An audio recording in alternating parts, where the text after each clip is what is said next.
मिलावटखोरों की नजर है। बाजार में बिक रहे किस सामान पर भरोसा किया जाए और किस पर नहीं, ये लोगों के लिए बड़ी मुश्किल का सबब बन गया है। महीना पाक रमजान का है और ऐसे में बाजार में बढ़ी मांग को पूरा करने के लिए और अपना मुनाफा बढ़ाने के लिए धंधेबाज कुछ भी करने को तैयार है। बात इसी खबर की करेंगे। शुरू करते हैं मिलावट के सौदागर।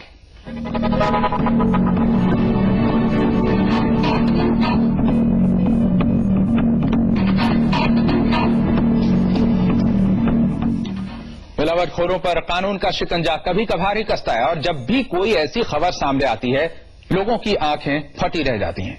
मुरादाबाद के संभल में प्रशासन ने सरसों के तेल की एक मिल पर जब छापा मारा तो यहां मिलावट के 6000 लीटर तेल की बरामदगी हुई है। इस मिलावट का मामला सामने आया है। यहां के एक कॉलेज के food science and quality control विभाग में हुई 300 सैंपल्स की जांच में आधे से ज्यादा में मिलावट पाई गई है। दूध में सोडियम बाइकार्बोनेट और यूरिया जैसे खतरनाक रसायनों के प्रयोग की बातें सामने आई हैं।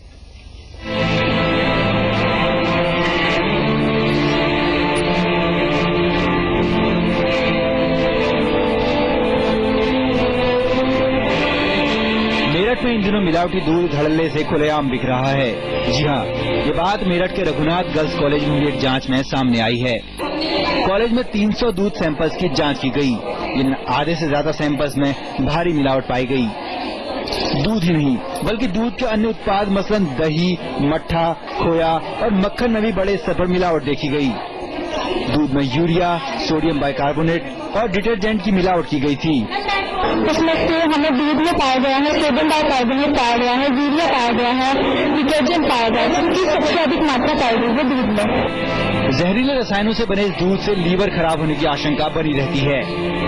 यही नहीं, मिलावटी दूध पीने से आंतों में जख्म होने के साथ ही त्वचा रोग भी हो सकते हैं। लेकिन प्रशासन की लाख कोशिशों के बाद भी मेरठ के लोग मिलावटी दूध के इस्तेमाल पर मजबूर हैं। जो अभी तक कैलकुलेशंस आई है दूध और दूध से बने हुए इसका लीवर इसको सबसे ज्यादा डैमेज कर रहा है, क्योंकि इसके अंदर डिटर्जेंट है, बाइकार्बोनेट है दूध के अंदर, और अब तो और भी चीजें नई नई चीजों की इजाद कर रहे हैं मिलावट करने वाले। फायदे का सौदा के चक्कर में दूसरों के स्वास्थ्य के साथ जिस तरह से खिलवाड़ कर रहे हैं वो अच्छी बात नहीं है। गर्मी के सीजन में शुरू हुई दूध की किल्लत में दूध के काले कारोबारियों की चांदी कटती है। लेकिन अब जब एक कॉलेज ने दूध में हो रही मिलावट का पर्दाफाश किया है तो ये देखना बाकी होगा कि मेरठ प्रशासन कितनी जल्दी इस काले कारोबार पर रोक लगा पाता है। विजय यादव, मेरठ, जी न्यूज, उत्तर प्रदेश। और इस पर चर्चा के लिए हम आपको ले चलेंगे मेरठ से, जहां हमारे साथ जुड़ गए हैं दीपक शर्मा, डिस्ट्रिक्ट कोऑर्डिनेटर हैं साइंस सोसाइटी के। दीपक जी, आपका बहुत बहुत स्वागत है जी न्यूज उत्तर प्रदेश उत्तराखंड में। जिस तरह से हमने देखा कि मेरठ में दूध के कारोबार में मिलावट का खेल चल रहा है, 300 सैंपल यहां एक कॉलेज में भेजा गया था, इसमें से आधे से ज्यादा में मिलावट पाई गई है। कितना नुकसान पहुंच सकता है लोगों को इससे? बहुत ज्यादा नुकसान पहुंच सकता है। स्वास्थ्य को लेकर सीधा सीधा एक तरीके से देखा जाए तो जहां लीवर ही नहीं कैंसर तक की बीमारियां भी हो रही हैं इससे। जी दीपक जी, अगर तत्काल की बात करें, लंबे समय तक इसके प्रयोग से इस तरह की बीमारियां हो सकती हैं, आप बता रहे हैं तत्काल इससे किस तरह से लोग परेशान हो सकते हैं? जितना मिलावट किया जा रहा है, जो जो चीजें मिलाई जा रही हैं, बताया जा रहा है सोडियम बाइकार्बोनेट और यूरिया जैसे खतरनाक रसायनों का प्रयोग किया जा रहा है, इन रसायनों से तत्काल क्या प्रभाव पड़ सकते हैं लोगों पर? देखिए, ये जो सोडियम बाइकार्बोनेट है ये हमारे प्रिजर्व दूध को ज्यादा लंबे समय तक खराब ना हो इसके लिए प्रिजर्व करने के लिए इस्तेमाल किया जाता है जी। और ये हमारे जो लीवर है उसको सीधा सीधा काफी हद तक नुकसान पहुंचाता है एकदम से, और वो बहुत सारी दूसरी अन्य बीमारियों को जन्म देता है जी। तो नेचुरली है कि वो आम आदमी को पता नहीं चल पाता और वो दूसरी बीमारियां उसको घेरती रहती हैं। जी दीपक जी, 300 सैंपल्स बताया जा रहा है कि इकट्ठा किए गए थे तमाम जगहों से। किस तरह के सैंपल्स थे, कहां से ये दूध लाए गए थे सैंपल में? देखिए, मेरठ में जो घरेलू आमतौर से जो इस्तेमाल दूध हो रहा है, अलग अलग क्षेत्रों से हमने बांटा इसको, और एक आम तरीके से जो इस्तेमाल करते हैं घरों में हम दूध, उसी तरीके से वो सैंपल इकट्ठे किए गए थे। अगर हम सैंपल कह के उसे लेते तो शायद वो इतना इजी नहीं होता हमारे लिए जी। जी, तो जिस तरह मुश्किल होता है हमारे लिए सैंपल के नाम पर इकट्ठा करना। जी जी, जिस तरह से ये सैंपल इकट्ठा किए गए, लोगों को जानकारी नहीं दी गई और उनसे जो दूध लिया गया उसे इस तरह से जांचा गया, लैब में टेस्ट किया गया और उसमें मिलावट पाई गई है। क्या जिन लोगों से ये सैंपल इकट्ठा किए गए अब उन तक आप पहुंच रहे हैं?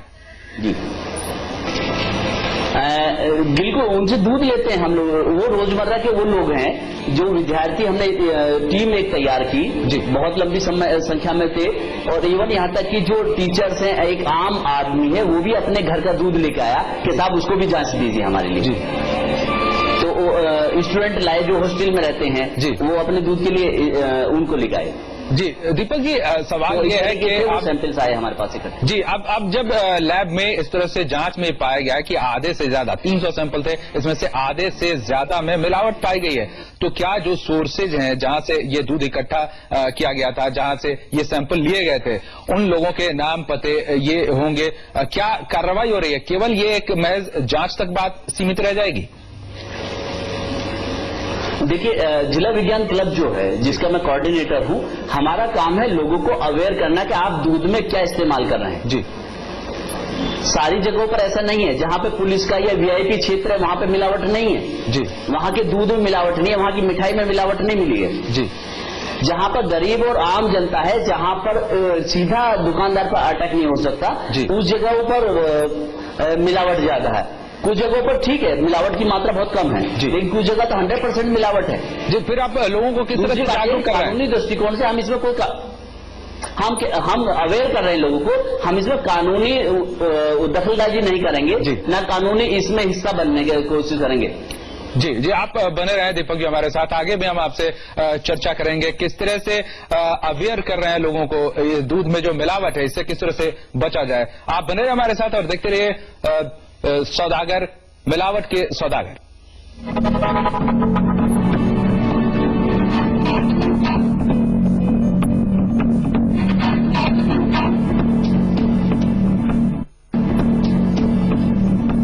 मिलावट के सौदागर में ब्रेक के बाद आपका एक बार फिर से स्वागत है। आपने देखा मेरठ में किस तरह से दूध में मिलावट का कारोबार चल रहा है। बुलंदशहर भी अलग नहीं है, हमने आपको दिखाया था यहां किस तरह दूध के नाम पर जहर बेचने का खुला खेल चल रहा है। अब भी ये रुका नहीं है, नकली दूध का धंधा करने वालों पर कोई कार्रवाई नहीं हो रही और ये धड़ल्ले से चल रहा है। डिस्ट्रिक्ट कोऑर्डिनेटर हैं साइंस सोसाइटी के दीपक जी, अभी देखा आपने कि किस तरह से डिटर्जेंट का इस्तेमाल तो किया जाता है। अभी टॉयलेट को साफ करने के लिए जो हम इस्तेमाल करते हैं वो वॉशिंग मशीन का इस्तेमाल किया जा रहा है, जो कपड़ों की सफाई के लिए है या फिर कहें कि टॉयलेट की सफाई के लिए है। उन चीजों से पेट की सफाई की जा रही है गलत तरीके से। हाँ बिल्कुल, ये सुन के मुझे इतना अजीब सा लग रहा है ये बुलंदशहर वाला मामला, जैसे अभी बताया आपने जी। टॉयलेट वाला जो आप डिटर्जेंट इस्तेमाल कर रहे हैं जी, सचमुच ये लीवर को देखिए। एक चीज और है यहाँ पर कि दूध को लेने के लिए जो भैंस के पहले इंजेक्शन लगता था ना जी, ऑक्सीटॉक्सी का जी, उस इंजेक्शन को अब काफी रोक दिया गया है, तो अब उसका नया विकल्प खोज लिया इन लोगों ने जी। अब एक मार्केट में टैबलेट आने लगी है, उस टैबलेट का उपयोग कर रहे हैं जी। दीपक जी, संक्षेप में अब आपसे जानना चाहेंगे कि लोगों को जो आप अवेयर कर रहे हैं वो किस तरह से वो इस मिलावट से बचें, अपना स्वास्थ्य कैसे ठीक रख पाएं। देखिए, सीधी सी बात है कि एक तो दूध जो है अपनी आंखों का अगर जितना कोशिश करें ले जी। एक चीज और है कि दूध देने वाली जो भैंसें हैं उनसे जो रोटी के अंदर टैबलेट मिला के जो दे रहे हैं उसे कोशिश कर रहे हैं कि पकड़ पाए उसको, और कोशिश करें कि दूध अपने जानकार से ही ले, अनजान आदमी से ना ले, कोशिश ये करें जी। आपका बहुत बहुत धन्यवाद Deepak Sharma ji, district coordinator science society के मेरठ से हमसे जुड़े हुए थे, जो बता रहे थे कि लोग किस तरह से जागरूक हों मिलावटी दूध को लेकर और ये तय करें कि दूध जो वो पी रहे हैं अपना स्वास्थ्य बनाने के लिए वो उनके स्वास्थ्य से खिलवाड़ न करें। मिलावट के सौदागर में फिलहाल इतना ही।